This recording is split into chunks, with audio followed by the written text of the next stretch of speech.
2023 সালে 4 ফেব্রুয়ারি বোমা মেরে খুন করা হয় দুই তৃণমূল কর্মী নিউটন শেখ এবং লালটু শেখকে। ঘটনাটি ঘটেছিল বীরভূমের মারগ্রামের ধুলফেলা মোড় লাগোয়া এলাকায়। সেই খুনের ঘটনায় আজ 12 জন আসামিকে তোলা হয় রামপুরহাট মহকুমা আদালতে। এই ঘটনায় নিহত লালটু শেখ ছিলেন মারগ্রাম 1 নম্বর গ্রাম পঞ্চায়েতের প্রধান মহবুল আলী হরফে ভুটুর ভাই। সূত্রের খবর, যেদিন এই ঘটনা ঘটেছিল সেদিন ভুটুর কিছু অনুগামীর সঙ্গে কংগ্রেস নেতা সুজাউদ্দিনের অনুগামীদের বাক বিতণ্ডা হয়। তার মীমাংসা করতে ভুটুর অনুগামী নিউটন শেখ এবং ভুটুর ভাই লালটু শেখ সুজাউদ্দিনেরই এক অনুগামী আয়নালের কাছে যায়। তৃণমূলের তরফ থেকে অভিযোগ, আয়নালের বাড়ির সামনেই তাদের উপর বোমা নিক্ষেপ করা হয়। ঘটনাস্থলেই মারা যায় নিউটন শেখ এবং পরবর্তীতে হসপিটালে চিকিৎসাধীন অবস্থায় মৃত্যু হয় লালটু শেখের। প্রায় 2 বছর কেটে যাওয়ার পর আজ এই ঘটনায় অভিযুক্ত 12 জনকে তোলা হয় রামপুরহাট আদালতে। অভিযুক্তদের 2 লক্ষ টাকার জরিমানা এবং যাবজ্জীবন কারাদণ্ডের আদেশ দেন রামপুরহাট মহকুমা আদালতের বিচারপতি। আইনের মাধ্যমে আমরা ছিলাম যে আইন কি ব্যবস্থা নিচ্ছে আমরা দেখব। আইনের প্রতি আমাদের ভরসা ছিল। আর আমাদের যে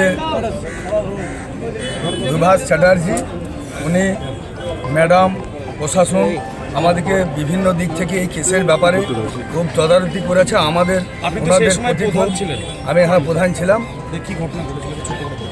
ঘটনা ঘটেছিল আমাদের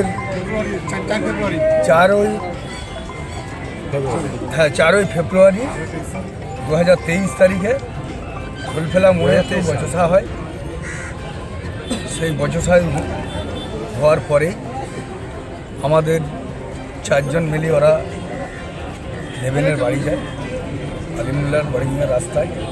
সেই সময় ওরা ওই আয়নালের বাড়ির সামনে থেকে ওই 20 জন মিলে ওরা কিন্তু পরিকল্পনা মাফিক ওরা কিন্তু ওদেরকে বম মেরে মারে। আপনাকে এই রায় খুশি? যারা মারা গেছিল তারা তো তৃণমূল কর্মী ছিল এবং যারা মেরেছে তারা কোন দল করত? তারা তৃণমূলই কর্মী ছিল। আমি যেহেতু তৃণমূলের প্রধান ছিলাম, যারা মেরেছে তারা কংগ্রেস করত। কংগ্রেস সিপিএম জোট পার্টি করত। তোর এই রায় কি কেমন? এই রায় খুশি? আমরা রায় খুব খুশি হয়েছে। আমরা চাইছিলাম যে আরও কঠোর যদি শাস্তি হতো, কেউ যদি ফাঁসি হতো, আমাদের তো সারা জীবনের মতন চলে গেল। আমরা যদি ফাঁসি হতো তো বেশি খুশি হতাম। দ্য সহজ পাঠ, সহজ কথা, সঠিক তথ্য।